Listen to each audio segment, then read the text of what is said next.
Right, so our topic today is going to be management of foreign body injections in children in the emergency department. So, why this topic? As you can see, this is a monthly statistic from my unit, and you can see we had about 2,300 patients, and about 200 of them are for foreign body injections alone. And you can see each day we tend to see so many patients, like nearly the fifth most presentation in our department. And there's quite a lot of things depending on whom you ask. The management differs a bit, so it's always better to have an idea on how to deal with these things. I'll just try to keep things pretty simple today. You can read quite a lot. There are so many resources. We'll try to keep things to this, just the useful stuff that you'll remember after this. So we'll discuss a few things on the basics of foreign body injection, a little bit on initial management and destabilization, how to do your basic assessment, your management, as well as the disposition. So when it comes to foreign body injection in children, when you read the literature, the classic presentation is usually between 6 months to 6 years of age. Most of these injections would have been witnessed or reported to the caregiver. Some are found incidental when you are trying to look for anything else in the x-rays. And you can be pretty sure that most of the injections usually go unnoticed. Nobody knows if they happened or not as well. Anything that's not pinned down, anything that's interest of the child can be ingested by the child. So commonly you get coins, button batteries, marbles, pins and needles. But we have had patients who had swallowed concrete nails, swallowed the AirPods, bitten off the edge of these handbag seals and stuff, metal aspects, metal locks and stuff. So you can, anything that's interested in a child, anything that you want to play around with chewing in their mouth, that's fair game. Right, so just to plan on how things are going to go, there are a few basic questions that you need to understand. So the most common one is, the most important one is, where can this foreign body can get stuck in the GI tract? The second is, what's the usual average cut mortality time in a child, which would help you to predict how long this foreign body will stay in the body. And what would happen if they leave the object alone after it passes the esophagus? And whether sharp objects cause perforation once they pass the esophagus. So usually 80% of the foreign bodies pass without any issues. After those 20% that get stuck, about 9% never make it past the oropharynx, 20% get lodged in the esophagus, the points of anatomical narrowing, which, as you can recall your anatomy, 70% level of cricopharyngeus, C6, 15 each in mid and lower thirds. The 60% of that 20% will be stuck in stomach, and 11% may be caught up in small intestine by the duodenal sweep around the pancreas or at the ileocecal valve. And how long can you expect this foreign body to stay in a child's body? Again, remember your physiology is very difficult to get an accurate time. There are various studies and reports, so it's very wide range of timing. So it goes about 15 hours to 40 hours in mortality studies. But when you read the case studies of foreign body injection, they have given about 3.8 to 5.1 days. If you remember your physiology, the median gastric emptying time is about 1.9 hours. The small bowel empties around 4.9 hours, the upper colon at 9.7 hours, transverse colon at 2.6 hours, and the descending colon or rectum is around 7.5 hours. So usually once you pass this mark, you can be pretty sure that the foreign body is out of the body. Okay, so now note the question, what happens if you leave the object alone after it passes the esophagus? So the treatment is a bit different when it's inside the esophagus, but after they pass the esophagus, things are a bit easier. So usually in children, objects which are less than 6 centimeter in length and 2.5 centimeters in diameter usually pass without any issue. And sometimes it's noted to take up to 2 weeks to pass from the body. And about 10% is reported to be needing upper GI endoscopy if it's non-moving, as in if it's still staying on the space. whether there's any toxic aspect to it, some, like, say lead or any other chemicals, any leaking broken batteries and stuff, or expensive stuff like the mom's jewelry, gold jewelry, or anything like that, which they won't take out. And this is something you'd give the parents as well. The child has swallowed a pin, a nail or needle, whether they will cause any perforation. Well, usually if it's stuck in the esophagus, yes, they are known to cause perforations, but after they pass into the stomach, it's very, very rare. So what sort of foreign bodies do we need to be a bit worried about? What are these problematic foreign bodies? So when you have the most problematic ones are going to be your button batteries, because of the electric potential in there. They can be very subtle, but they can even lead up to death. They can be local mucosal injury. They can lead to perforation. They can have perforation causing mediastinitis. They can lead to stricture formation. They can go into vocal cord paralysis. They can cause fistulae, major AV hemorrhage, and even death. In magnets, usually if you're pretty sure it's only one magnet, it's pretty safe. But if it's more than one magnet, or if the child has also taken another metallic foreign body, then there's a chance that the gut can be caught between these two objects, which can cause pressure necrosis of the gastrointestinal wall. So that's going to be an issue. Other metallic foreign bodies, if it's more than 60 centimeters in length or more than 2 centimeters in diameter, they will not pass through the stomach, they will not pass through the pyloric junction. And sharp objects may cause intestinal complications. When it comes to non-metallic foreign bodies, it's mostly the problems you hear about is the fish bone, chicken bone, or food impaction and causing bowel obstructions. We'll see that a bit later. Right. So how do you manage them? What's the initial management? Right. So when you work in your ED, the patient will be brought into one of the two following states, right? So you can remember this picture. So back home in Sri Lanka, we have 3 categories of patient triage. Sometimes they have 5, depending on where you work. So either you get a patient who is choking, who is very sick, unable to breathe, like in the first picture, category 1 or 2, where you had to see them immediately within 10 minutes. Or there'll be patients who are looking with sorry about themselves, cute and cuddly, but be sorry about, and you'll see the parents are more hysterical than the patients themselves, right? So that's what you see in the second picture. All right, so when you get a category 1 or 2 patients, what are you going to do? So most of the time it's food mostly. And remember, sometimes these kids can present with intractable seizures with status as well because of the prolonged hypoxia due to the asphyxiation, right? And how do we manage this? So we are emergency physicians. Things are always systematic for us. We don't panic and we get into action. So I would like to bring to your attention the APLS choking child algorithm. Any algorithm that you use for choking is good enough. So the simple, I'm not going to go deep into it, but if the child can cough, you encourage cough. The child can't cough, then you see if the child is conscious or unconscious. If it's conscious, you go with back blows and chest thrusts. If his patient is unconscious, you'll be going for open airway and CPR, right? We are not going to go deeper into that.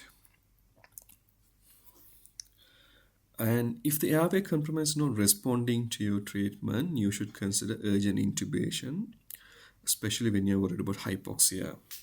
If the patient is heading for intubation, please get into the habit of pre-oxygenating with nasal cannula and non-rebreather.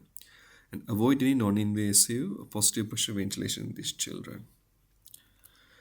Right. So look, the category 1 and 2 patients you'll be seeing only rarely in your career. Okay. But most of your patients that you see for foreign bodies are going to be cat 3, 4, like stable or minimal symptom patients. Nearly half of them are going to be asymptomatic.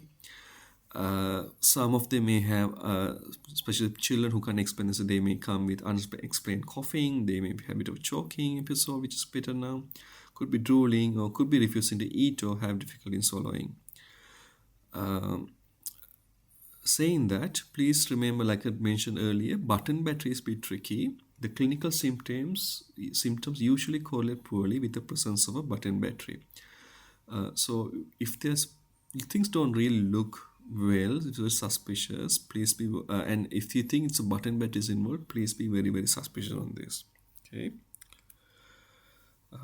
Still with stable minimal symptoms, there still could be a possibility of aspiration, which has not caused full obstruction, so they can still have minimal symptoms. There could still be it could be an esophageal foreign body, okay, and still both need early action, even though the patient looks very stable. And on your approach to patient, we start with the usual assessment. So Cat 1, 2, you'll be jumping into action. Cat 3, 4, you'll start with your basic history examiner assessment. And usually the history is very straightforward. The child would have told the parents, or a sibling would have seen the child eating it, or the parent would have seen them eating it. Or sometimes the parents think the child was playing with, I don't know, three magnets and can't find one. So they'll have a bit of suspicion on that. And most often do not have symptoms, and this is what you have to consider in unwitnessed ingestions. For the purpose of management, try to get the time of ingestion. That will give you an idea on where this object will be, and always try to clarify what object has been taken. It's always better if you can get the parents to bring another replica, another copy of this object if they have it with them.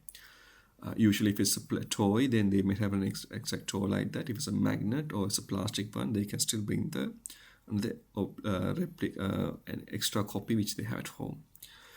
And in your history, please look for high-risk foreign body as well as high-risk patients. So what are high-risk foreign bodies? What is going to make you think a bit harder? So again, button batteries lodged in esophagus are very problematic. You have to be very careful in finding them. If it's a magnet with suspected co-ingestion of a metal object, or if it's more than one magnet ingested, then there could be issue. Sharp objects in the esophagus is going to be an issue. If there's any potential toxic objects, especially lead-based ones, which are not passing through or transferring through the stomach, will be an issue.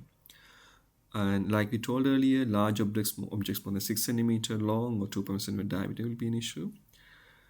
And you have these superabsorbent polymers which rapidly expand. So even though they're small in size, once they get into moisture, they expand about probably 10 to 100 times larger. They'll also be an issue. The other issue is the multi-component toys, which tend to break down the smaller parts, which is very difficult to manage as well. And what are your high-risk patients? So if you have patients with pre-existing GI abnormalities or congenital malformations, it could be repaired or unrepaired. If the patients do have neuromuscular disease, then you have trouble in managing this. And the other important thing is any concerning issues in the social history or psychiatric history. Whether there's any behavioral disorders or any other issues in social or non-accidental injuries or anything like that, you had to be worried. You had to be a bit more careful. In Western world, you do get this eosinophilic esophagitis, which causes strictures and bit of a susceptibility for perforations, but which is not very common in our setup. Right, and how do you proceed with the examinations? Usually, like I said, it's going to be category 3, 4, 5 patients. They usually have normal examinations and normal vitals. Even in esophageal battery impaction, please remember, initially they may be very symptom-free. Okay, so you had a good suspicion on that. But if you do see sicker patients, or if you do see complications, please look for signs of airway compromise. Sometimes they would present with excessive drooling, or when you check the mouth, you can see a bit of oropharyngeal ulcers or lacerations. They may present with respiratory distress, or if further down, sometimes they can come with signs of peritonitis or obstruction, or they can have complications like subcutaneous emphysema due to the perforation and the esophagus. So how do we go with diagnosis? So you can use your x-rays. I hope you can see the dinosaur toy in there. So you can use your x-ray, which is one good thing. If it's a magnet, you can use a compass near the patient's body to see whether it works, and it's usually easy with children. If you got a security guard with a security wand metal detector, you can use the metal detector to see any metallic foreign bodies. Or otherwise, you can always go for a CT scan. All right, let me rephrase that. You can consider CT scan. Don't always go for that. We try to reduce radiation, but consider CT scan if things are going to be very problematic. You're worried about obstruction, and you think it's very difficult to see in a plain X-ray.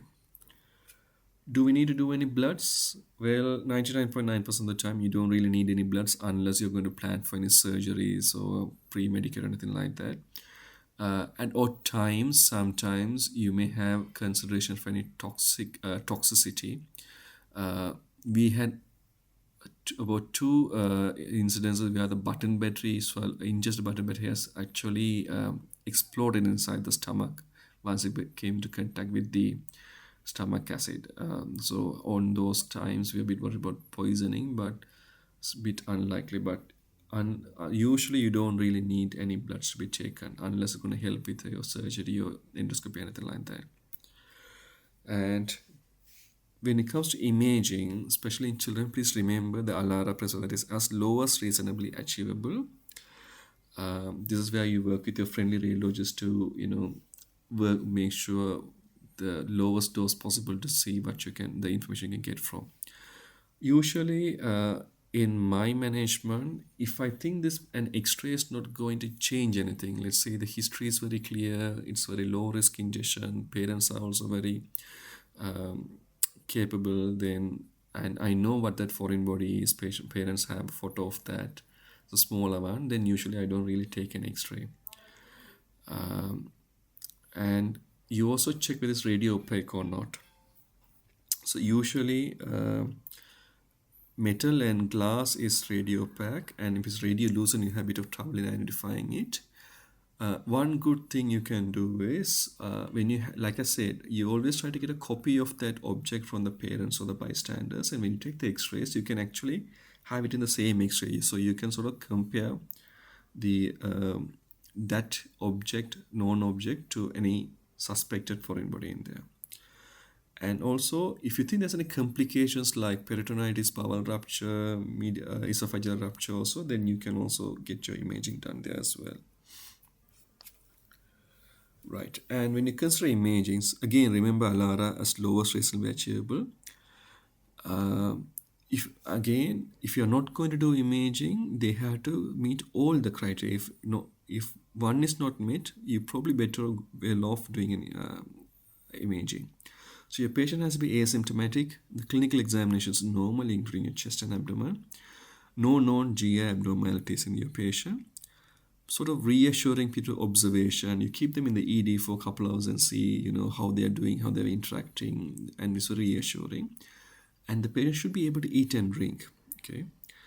And the foreign body should also be a bit of low risk. So it should be all of the following. So the usual 2 centimeter, 2.5 centimeter and less than 6 centimeter in length, not a magnet nor a battery, and it is non-expandable or non-toxic. If you have all these criteria, then you can consider not doing an X-ray here. Right, now when you have suspected or known button battery ingestion, even if suspected, go for an X-ray.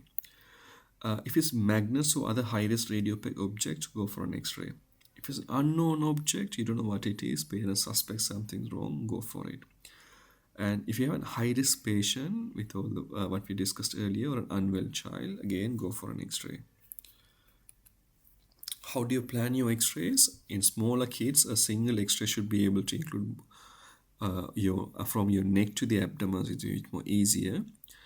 But saying that, if you got a patient with complications, any of the complications mentioned earlier, sometimes it's a bit prudent to go ahead with the CT contrast earlier. Right, and when you get your X-rays, what are you going to look for? So I usually look for three things. Whether this is in the whether it's an ingestion or a aspiration, whether the object is in the airway or in the esophagus. Second is whether I will see whether it's a coin or a button battery. Coin is very easy to manage. Button battery, I'm going to be very um, on my toes. I will not be very easy going with a button battery. And magnets also, I will try to see if it's single magnet or not.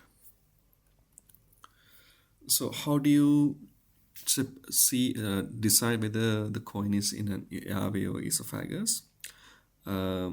If you're worried about it, always ask for a lateral view if you're concerned. The classical teaching is coin in trachea is going to be sagittal and the coin in esophagus is coronal. But we have known, there are even case reports saying that sometimes it can be sagittal in the esophagus as well. So it's going to be tricky. Your lateral X-ray may be a bit more helpful there. Now, coin versus button battery. So remember, the button battery has a plus and minus terminal. So in the X-ray, you will be able to see two rings appearance, like a halo. Coins usually don't see the double appearances. Right. And when it comes to magnets, it's a bit tricky. Usually if there are magnets like special supermagnets, they tend to stick together, so they may appear as one. So usually what I do here is I always get the parents to show me the magnet. So I try to see how the single magnet looks like, so that I can compare the X-ray to see if the child has actually taken more than one magnet with them. Because if you miss them, then there's going to be more trouble later on. Right, going into management, like all things in ED, you have a general management and then you have specific management for your main four problematic ones. So you think of button batteries, think of magnets, other metallic foreign bodies and non-metallic foreign bodies. Generally, we do not try to induce vomiting and give cathartics. Laxatives are known to be ineffective. Polyethylene glycol has unproven ineffectiveness, and there's suspicion if it enhances electrolysis when you have button battery ingestion. And if you think there's an airway compromise, you have to escalate appropriately. Like we discussed earlier, you have to go for a proper airway securing. Okay. And coming to button battery again in this lecture, you remember button battery is more important. You talk to any of the senior consultant, pediatric consultants or pediatric emergency physician, you will see that they'll be more worried about a button battery. Okay. Usually if the battery is in the esophagus, you need urgent endoscopy within 2 hours time. Yeah, the worry is because you got a button battery with the electric potential. It can cause electrolysis of the soft tissues, can cause necrosis, and that can lead to perforation and other complications. This is more possible in the esophagus, but once it falls in the stomach, this effect's more negated. But saying that, you talk to your senior colleagues who had managed patients. Sometimes, the battery would have stayed in the esophagus, would have fallen in the stomach, and you think you'd be a bit more happy, but they would sometimes develop delayed complication, delayed ulcers, delayed strictures and all that. So people tend to be a bit more fidgety around button batteries when you treat them. Okay. And if you're pretty sure the button battery is in the esophagus, and let's say you're going to have to transfer this patient for upper GI endoscopy, you can consider giving honey, like a thick viscous. Any thick viscous liquid can do. Honey is pretty useful, sweet, but you don't give it to less than 1 year before the risk of botulism. But otherwise, just give about 10 ml every 10 minutes up to 6 doses. If you don't have honey, we don't always keep honey in the department. You can always try the jam as well. Any thick viscous fluid should be good enough. And there's no age limit to jam as well compared to honey. And look, you tend to see so many techniques. Sometimes people just do this Foley, they put the Foleys and pull them back. But ideally, it's always better to go with endoscopy, especially when it comes to button battery ingestion. You can actually see the mucosa and appreciate if there's any damage which is not visible, clinically apparent earlier. And you can sometimes even wash out with saline and acetic acid for any alkali burn. right? If the button battery has fallen into the stomach, the patient stays symptomatic, then you'll be taking them for emergency endoscopy. If the patient is asymptomatic, they usually pass without any issues. But like I said, if the button battery has caused any injury to the esophagus, that could develop with a delayed stage. So in these patients, I usually have a chat with the pediatric surgeons and have a plan ready for review with them. And you'll be sending them home with appropriate advice as well. Okay. And if the button battery, so when you take the first X-ray and the button battery is already gone beyond the stomach, then usually it passes without any issues. You don't need to worry too much about it. When it comes to magnets, single magnet, no issues. If it's more than one magnet or co-ingested metallic objects, you need to admit this patient surgical team, and they will try to get the object out or keep under monitoring. So I mean, remember the magnets we used to play when we were children. They are nothing compared to the magnets you can get these days. So we had this super magnets now. So these pictures are from Amazon as well as one of the local online delivery service in Sri Lanka. So you can see super magnets are easily available in children's toys. They're usually used for even for sensory simulation for these behavioral disorders and stuff. So it's pretty easily available. And these are sort of kind of children who also have risk of swallowing them as well. And they are very strong. They can stick together and appear like one single object, right? So if you find such patient, you need to admit and you need to keep them under close observation and need to consider serial x-rays as well. And sometimes the surgeons may even consider surgical intervention if it's too far for endoscopy retrieval. And other metallic foreign bodies, if it's a low risk foreign body and known object, if the parents can show you the object, and if it's passed onto the stomach, usually pass without any issues. Always remember that you're 6 centimeters and 2.5 centimeter diameter. If it's more than that, it's unlikely to pass through the pylorus. Then you had to talk with your surgeons and admit for if endoscopy retrieval is indicated. Usually you don't need any x-rays unless you have any specific clinical concern or if any symptoms or complication, but usually one x-ray should be enough as long as it's in the stomach. Now, if your foreign body is still in the esophagus, even if the patient is asymptomatic, you need to consider endoscopy removal within 24 hours. So in LRH, we used to keep them under observation, repeat the x-ray overnight in the morning, and if it's passed, then it should be okay. Otherwise, they'll be taken for endoscopy. So remember, these are metallic foreign bodies, not magnets or button batteries. Right, and when it comes to non-metallic FP, again, low risk and non-object passes without issues. Remember your magic number, 6 centimeters, 2.5 centimeters. Again, your surgeon, talk to the surgeon if you think it's not going to pass, and they'll take over. Now, one other thing you may encounter these days is the super absorbent polymers. So water beads, or their trademark called OBs, they are a bit of a tricky problem. I'm pretty sure you must have seen this. Usually these balls are used as decorations in the water bowls and stuff. And you can see the actual size is much less than this.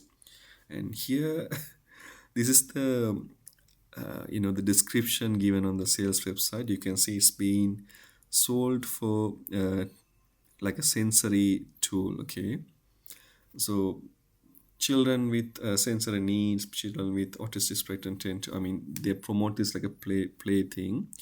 But you can easily see these can be easily swallowed. They're very small, and once they swallow, they can enlarge into large amounts. So imagine a child takes about a handful, and it's gonna be more than the child can handle in the GI system.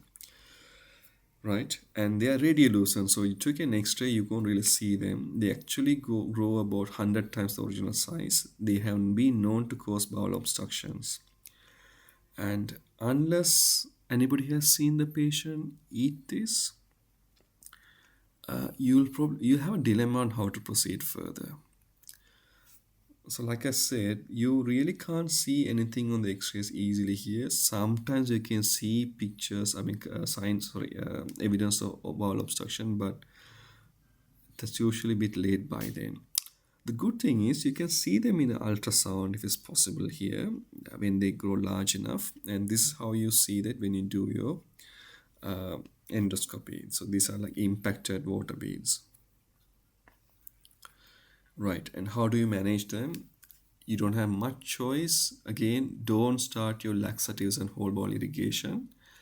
These will actually increase the size of these water beads and cause more problem. Here you had to get your surgeon, probably get the scoping or surgical thing to manage here. Right, and what if you need more help?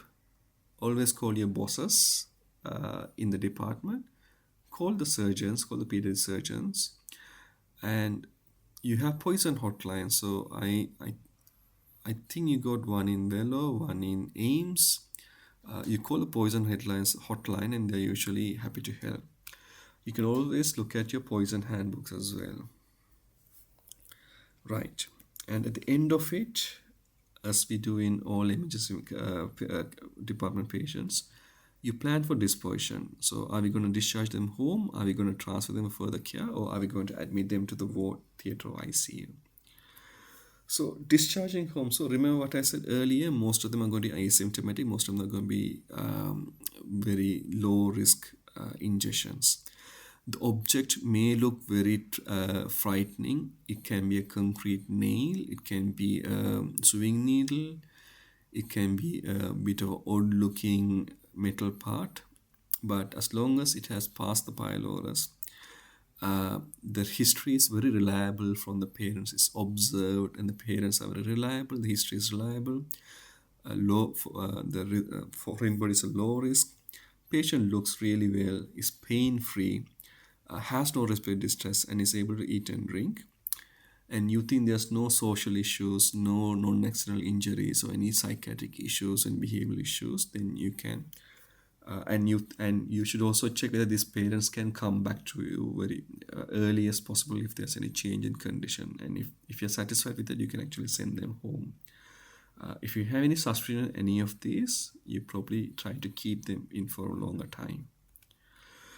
Again, the typical question you'd encounter from the parents is, especially with the needle sharp objects and stuff, it'll be this close any perforation. Experience-wise, and also when you read the case series and case reports, sharp needles have been known to pass without any issues, because once they pass the pylorus, they are going to be with all this food mass, the feces mass, and they'll be just going with that. And your gut, the seros, everything is tougher than what you think, so they are not really going to rupture and come very easily. So needles would pass easily. But then again, on the other hand, there are reports saying that the plastic bread bag tassel caused obstruction. So you can never predict what's going to happen, but most of the time, if you have a sound clinical judgment, you get all the stories and you're pretty sure the parents are also a bit sensible, they would come back if something changes, you can consider sending them home. You don't need to consider scoping each and every one. You just do a good assessment and make a rational decision. So if you're worried about the parents not coming back, then probably yes, you would probably think of keeping them on observation. If you think there's something wrong, if you think this space is still in the esophagus or any issues, then you think of scoping. You get your surgeon in as well. Most of the time, nearly probably 90% of the patients, we usually send them home. And when you're sending home, take that extra time to give a good discharge advice to the parents, because especially like some of the objects you see, nails, needles and stuff, if you really don't explain them well to the parents, they tend to be afraid. So what happens in Sri Lanka is you tell them, so if you don't really do a good job, they go back home, then the mother-in-law comes or the grandmother comes and they start panicking about then the parents will go to some other department, or they'll come back to you the next day. So they'll be a bit more worried, which is going to be unnecessary. So take a bit more time to explain this to the parents clearly on what to do, when to come back, and all that. And that itself sort of helps the parents as well and helps the management. Give them clear instructions on when to come back. My special points are to tell them to look for breathing problems, look for worsening abdominal pain, look for any fever, look for any vomiting, come back soon if patient can't tolerate food or drink, if the patient comes with melena or hematemesis due to the fistulas. Yeah, right.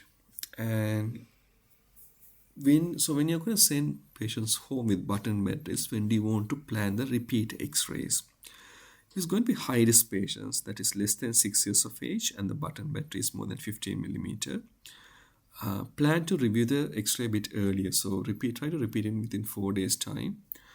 Again, depending on where you work, some guidelines may say to go for routine endoscopy after a couple of days, because they want to inspect the esophageal mucosa to see if there's any mucosal damage due to the button battery.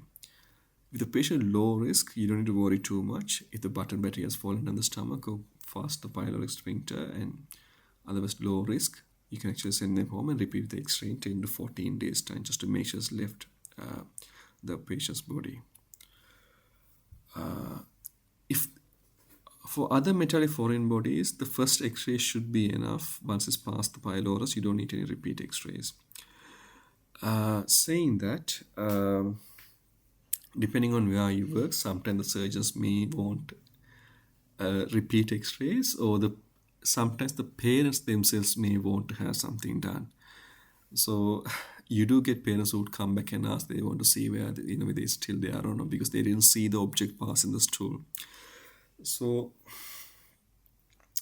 again, you talk about the risk and benefit. You discuss with the parents the risk and benefit, and you can decide on that. So are you going to avoid unnecessary X-ray radiation versus whether to look for it? So when you send them home, are you going to tell the parents to do stool inspection? As in, are you going to tell them look in the nappy, or especially, baby should be okay. Let's say you got a 9-year-old, 10-year-old boy. What are you going to do? Are you going to ask them to collect the stools and dissolve them and see them, which is very, very unfair on the parents. If you read up the studies, you would see that sometimes you can't really see the foreign body being passed in the stools. So you don't really need to advise a stool inspection. Depending on whom you ask, some people advocate for it, but the general consensus is it's not really needed per se. If the child has swallowed a gold ring, a diamond, well, yes, you can let the parents do it. And sometimes you do get these parents who want to really do something. So when you tell them not to do anything, they get a bit fidgety. So if they want to feel happy, you can ask them to do it, but you can always tell them it's not really indicated. Sometimes they may not even see it on the stools, and they may not see even the x-ray as well. They can be missed. But if they feel like it, they can do for it, and they can always come back and do an x-ray repeat later. And up to 50-60% of the objects are never seen again, and they are not visualized in the follow-up x-rays as well. So then there'll be a dilemma there. So if you tell these points to the parents, you should be able to manage there. Okay. Again, now this is something important to remember. Now, these are patients who have been sent up to the endoscopy suite to get the button battery out and sent home. They can come back after a couple of days with delayed, potentially life-threatening complications due to the initial injury, the mucosal injury done. So which can cause into necrosis, perforation, or fistula formation. They can come with life-threatening complications. So the history you may get from them is they would have been admitted to you with a couple of days ago with button battery injection, removed and sent home. Okay, right. And when would you consider transfer to further care? So I'm in a good place. I work in a tertiary hospital, so it's pretty easy for me. But if you're working a bit of faraway places or non-pediatric or places without a specialist, if the child requires care above the level of comfort of that hospital, then consider transfer. So, like I said, most of these foreign bodies with good assessment, good risk assessment, and good advice, you can actually manage them uh, at your hospital. But let's say you think it's a probably suspected button battery or high risk foreign bodies which need follow up, then you can refer them to the major hospital. And if you think this it is indicated to endoscopic retrieval, then you need to consider that as well. And this is where you need to know the time of ingestion. And as always, please communicate to the transferring hospital that with what kind of patient you're sending and why you are sending the patient, so they'll be ready. And especially for people from the hospitals which are a bit far away from other places, let's say 30-40 kilometers away or probably 2-3 hours drive, always try to get a sample foreign body, as in so not the swallowed one but a sample foreign body. So let's say the parent comes and says my child has swallowed a plastic object. Always try to get, if there's any extra plastic, same duplicate type plastic object with that they can send with the transfer. So the doctor at the receiving hospital can also see that. They can even have that in the same X-ray film and see if they can where the object is. It can be a bit more helpful there. So please try to consider that before you transfer the patient. Right, now admitting to ward, theatre and ICU is pretty straightforward what we had discussed so far. Cat 1 and 2 asphyxiation and asphyxiation, you'll be admitting them. And any complications, you'll be admitting them. All right. I'll take the questions in the end. So in summary, we discussed the basics of managing button battery ingestions in children. We touched a bit on initial management stabilization. We looked at your assessment, including history, examination, investigations, your management, including general management and specific management with regards to button batteries, magnets, other metallic foreign bodies and non-metallic foreign bodies, and the disposition. Thank you. I'll take your questions now.